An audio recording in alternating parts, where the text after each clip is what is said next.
writing, of just getting that spark out and getting those words on the paper, is no different than what I do, than what Dan Brown does, than what William Shakespeare does. We all have to begin with that little spark, okay? So questions or comments? What'd you guys think? Where did you get the spark to write the story?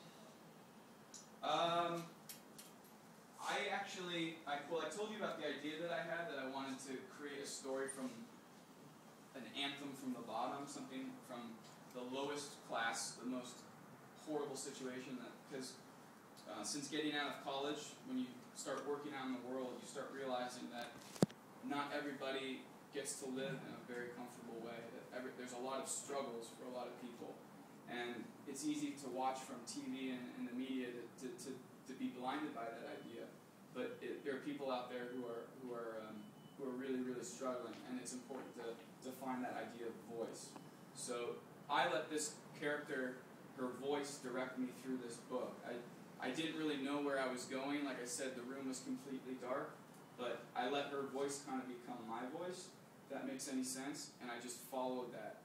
And you might, like I said, you might think you're crazy. You might think you're starting to hear voices and that you should be put in a mental institution. But all great creative people are crazy in some respect. Or all great thinkers are crazy because they're saying this might not be the way it should be, or maybe this is not how people should live.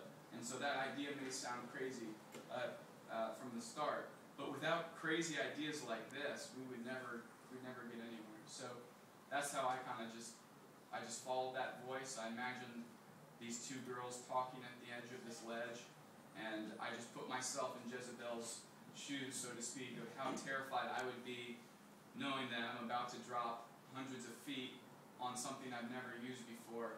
And on top of that, there are already things out there in the environment that are waiting to get me. It's a long-winded answer to your question. How did you get the name Girly Girls? I love words. I was looking back at your lexicon right there. I think I'll answer it by just saying this. Words are really powerful, not just to show off to your friends that I know some big word or I know this special thing, but they're like maps, right? They're like maps that allow you to navigate this whole world of meaning that is all around us, right? And so I just love the power of words. I'm also a musician, so I love the sound of words. So I knew whirly girlies, like that sounded like it flowed really well, and that I had an image in my mind of something that's whirling. Like I thought of the circus immediately, right? Like it has to be something that's like somebody somersaulting through the air. And then ragtag, that was the other component, which was like, in this book, there's an idea of using everything in your environment.